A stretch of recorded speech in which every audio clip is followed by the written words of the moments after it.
کہ بس زمانہ دیکھے گا وہ شماتت الاعداء، اور ان کے دشمن ان پہ ہنسیں گے، ایسے ابتر ہوں گے۔ 129 بار سورۃ کوثر دیدار مصطفیٰ کے لیے، 129 بار سورۃ کوثر جادو کے آخری توڑ کے لیے، 129 بار سورۃ کوثر جادو کو خود پلٹانے کے لیے، پلٹ جاتا ہے۔ 129 بار سورۃ کوثر آفات اور بلیات کو دور کرنے کے لیے، 129 بار سورۃ کوثر انزائٹی، ٹینشن، ڈپریشن اور اسٹریس کے لیے، اور 129 بار سورۃ کوثر پرسکون نیند کے لیے، 129 بار سورۃ کوثر پرسکون زندگی کے لیے، اور 129 بار سورۃ کوثر پھر دنیا حسنہ کے لیے۔ وہ طاقتور چیز ہے جو 7 نسلوں کو کھلاتی بھی ہے، پلاتی بھی ہے، سکون کی نیند سلاتی بھی ہے، اچھا لباس پہناتی بھی ہے، عزتوں کے تاج سر پہ رکھواتی بھی ہے۔ نوری لقمہ اپنی زندگی کی ضرورت بنا لے، پھر کیا ہوگا؟ سورۃ فاتحہ کی آیات 7 ہیں۔ اللہ 7 آسمان اور 7 زمین کی جتنی بھی برکات ہیں، برکات من السماوات والارض، اللہ 7 آسمان اور 7 زمین کی ساری برکات اس کو عطا کر دے گا، اور لوگوں کو پتہ ہی نہیں ہوگا کہ یہ بندہ کتنا مالدار ہے، روحانیت کی طاقت اور روحانیت میں کتنا آگے ہے، کوئی پہچان بھی نہیں سکے گا کہ روحانیت میں یہ بندہ کتنا آگے ہے اور کتنا آگے سے آگے بڑھ گیا ہے، کسی کو علم بھی نہیں ہوگا۔ نوری لقمہ اپنی زندگی کی مجبوری بنا لے، اور نوری لقمہ اپنی زندگی کی ضرورت بنا لے، پھر دیکھیں کمالات۔ کیوں؟ فرمائے جو سارے قرآن میں ہے، جو سارے قرآن میں ہے، جو سارے قرآن میں ہے، آنکھیں کھل جائیں۔ یہ سورۃ فاتحہ نماز کھانے کے دوران پڑھنے والا یہ اہل نظر میں ہے، اس کی نظر وسیع ہو جاتی ہے، یہ اہل کشف ہوتے ہیں، ان کی دل کی آنکھیں کھل جاتی ہیں، یہ فرشتوں کو دیکھتے ہیں، یہ انسانوں کے دلوں میں جھانک لیتے ہیں، یہ کائنات کے راز پڑھ لیتے ہیں، کائنات کے راز پڑھ لیتے ہیں۔ کہ اللہ پاک ان کے سامنے جنات آنکھوں سے دکھاتا ہے، حتیٰ کہ یہاں تک کہ اللہ قبر کے راز بھی ان کے اوپر کھول دیتے ہیں۔ نوری لقمے کا اثر یہ ہے، دل کی آنکھیں کھل جاتی ہیں، دل کی آنکھیں کھل جاتی ہیں، دل کی آنکھیں کھل جاتی ہیں۔ یہ نور لقمے کی تاثیر ہے۔ چہرے کی آنکھیں تو سب کے پاس ہیں، دل کی آنکھیں سب کے پاس نہیں، دل کی آنکھیں سب کے پاس نہیں، چہرے کی آنکھیں سب کے پاس ہیں، دل کی آنکھیں سب کے پاس نہیں۔ نوری لقمے کی یہ تاثیر ہے کہ دل کی آنکھیں کھل جاتی ہیں، اور دل کی دنیا آباد، اور دل کی دنیا شاد، اور دل کا وہ بندہ بامراد بن جاتا ہے جو نوری لقمے اپنی زندگی میں شامل کرتا ہے۔ اور نوری لقمے سورۃ فاتحہ، اور کتنی بار؟ اچھا، یہ سورۃ فاتحہ بیماریوں کا علاج۔ صحابہ کرام فرماتے ہم جا رہے تھے، کوئی ایک سردار تھا، اس کو بچھو نے کاٹ لیا اور اس کو چیخ رہا تھا بیچارہ، فرمایا سانپ کا کاٹا سوئے، بچھو کا کاٹا روئے۔ میرے پاس ایک سانپ کا کاٹا آیا تھا، غنودگی میں تھا، وہ بہت غنودگی میں سے سوتا تھا، اور میں نے کہا اس کو سونے نہ دے، خیال نہ کیا انہوں نے، ادھر سے ہٹا تو بندہ ختم ہو گیا، سانپ کا کاٹا تھا۔ ہمارے ایک والد صاحب رحمۃ اللہ علیہ کے تھے، ملک عبد الرحمن ڈوڈی، وہ لائے تھے، تو کہنے لگے اس بچھو کے کاٹے کا علاج، صحابہ کرام نے 7 بار سورۃ فاتحہ پڑھ کے اس پہ دم کر اور وہ ٹھیک ہو گیا۔ فرمایا جب سورۃ فاتحہ عرشوں سے زمین پہ آئی، نازل ہوئی، ایک گونج اٹھی، ایک آواز آئی، فرمایا اللہ سے آج وہ چیز زمانے پہ زمین پہ نازل کی ہے جو اس سے پہلے کبھی آئی نہیں تھی، اور جو اس کے بعد کبھی آئے گی نہیں۔ اس سے پہلے کبھی آئی نہیں تھی، اس کے بعد کبھی آئے گی۔ اور جب سورۃ فاتحہ نازل ہوئی، شیطان رویا، پیٹا، اپنا سر پہ راکھ ڈالی اور اتنا شور کیا کہ کاش کہ یہ سورۃ فاتحہ آئی ہے، اور اگر آئی ہے تو واپس چلی جائے، اگر واپس نہیں گئی تو کسی کی زبان پہ نہ جائے، یعنی کوئی اس کو پڑھ نہ سکے، اگر پڑھے تو اس کا یقین نہ ملے۔ یقین سے پڑھنے والے کی دنیا بھی، آخرت بھی، رزق بھی، عزت بھی، صحت بھی، تونگری بھی، بادشاہت بھی، خوشیاں خوشحالیاں بھی یقین سے پڑھنے والے کو ملتی ہیں۔ اور اس لیے آج بھی شیطان سورۃ فاتحہ سے لرزتا ہے کہ سورۃ فاتحہ پڑھنے سے جنات اور شیاطین ایسے دور ہوتے ہیں، ایسے کہ میلوں دور چلے جاتے ہیں، اور اس بندے سے خوف زدہ ہوتے ہیں جو سورۃ فاتحہ پڑھتا ہے۔ کھانے کے دوران اس کی حکمت کیا ہے؟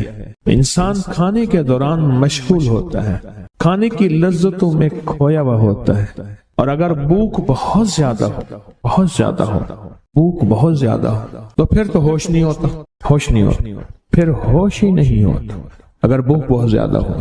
اب اسی دوران جس طرح سنے غور سے، بڑی میں عجیب بات بتا رہا ہوں، حضرت امام جعفر صادق سلام اللہ رضوان اللہ تعالی علیہ مجمعین اللہ کے ولی تھے، ولایت کے تاجدار تھے، سرداروں کے سردار تھے، اولیاء کے سردار تھے۔ میں بازار میں جاتے تھے، جا کے پھر واپس آ جاتے تھے، پھر جاتے کچھ نہیں خریدتے تھے۔ کسی نے پوچھا اب کیوں جاتے ہیں؟ فرمایا 2 وعدے لینے، کیا؟ میں جا کے بازار میں ہر بندے کو سلام کرتا ہوں، وہ سلام کا جواب دیتے ہیں، اور کیا پتا کسی کے سلام کا جواب ایسا ہو جو اللہ کے ہاں مقبول بھی ہو، محبوب بھی ہو۔ اور پھر فرمایا بازار میں جاتا ہوں اور جا کے بازار میں جاتا ہوں اور جا کے بازار کی دعا پڑھتا ہوں۔ فرمایا جو چوتھا کلمہ گھر میں پڑھے گا اس کو 10 نیکیاں ملیں گی، اور جو بازار میں پڑھے گا کتنے نیکیاں ملیں گی؟ 10 لاکھ نیکیاں ملیں گی۔ فرمایا میں 10 لاکھ نیکیاں کمانے کے لیے جاتا ہوں۔ آل رسول کی محبتیں، عبادتوں کا حرص دیکھیں، ہمیں مال کا حرص، انہیں اعمال کا حرص۔ وہی دعا، وہی چوتھا کلمہ گھر میں پڑھیں، 10 نیکی ہیں، بازار میں پڑھیں کیونکہ وہ ہر بندہ مشغول ہے، دنیا میں، مال میں، چیزوں میں، بھاؤ تاؤ میں لگا ہوا ہے، وہی بازار میں پڑھیں تو 10 لاکھ نیکیاں۔